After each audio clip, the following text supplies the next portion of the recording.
the leader in weather coverage. From all of us at News Channel 5, happy holidays.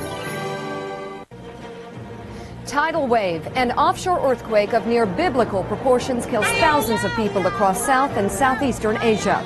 The challenger who was poisoned seems headed for victory in the presidential rematch in Ukraine. Well, it's been a Christmas nightmare.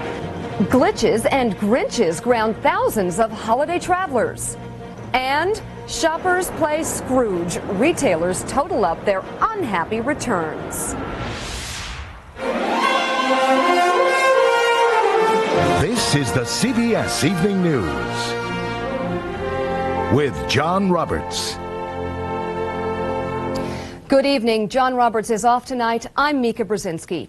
We begin tonight with the still developing story of the most powerful earthquake of the past 40 years. The quake, with a magnitude of 9, struck off the Indonesian island of Sumatra, triggering massive tidal waves that swept from Thailand in the east across the Bay of Bengal to India and Sri Lanka, and even to the east coast of Africa. 11,000 people or more reported dead, including at least 3 Americans. Many of the victims lived outside the range of the International Tsunami Warning System. Barry Peterson has the latest on a disaster whose full dimensions are yet to be known. From desperately poor fishing villages to fancy beachfront resorts, it was a typical Sunday morning that turned deadly without warning.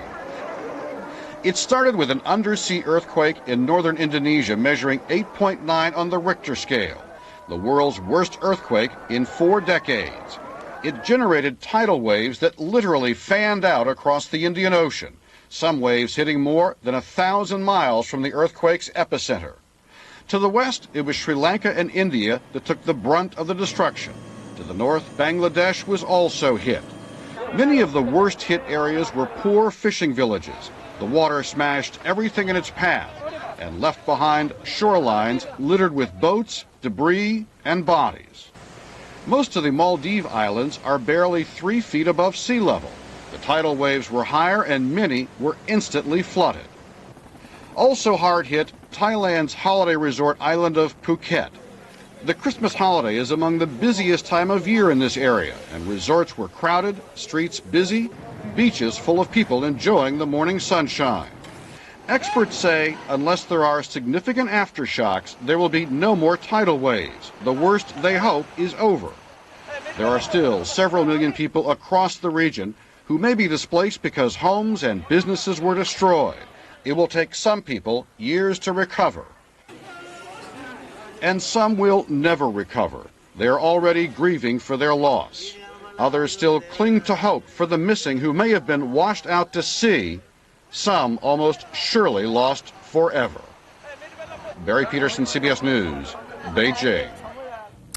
The tidal waves are called tsunamis, caused by earthquakes underwater. The tremor causes the water at the surface of the ocean to rise up in a hump. Tsunamis can travel up to 500 miles an hour and be more than 50 yards high when they hit the shore. Survivors in Thailand said there was no warning of the impending disaster.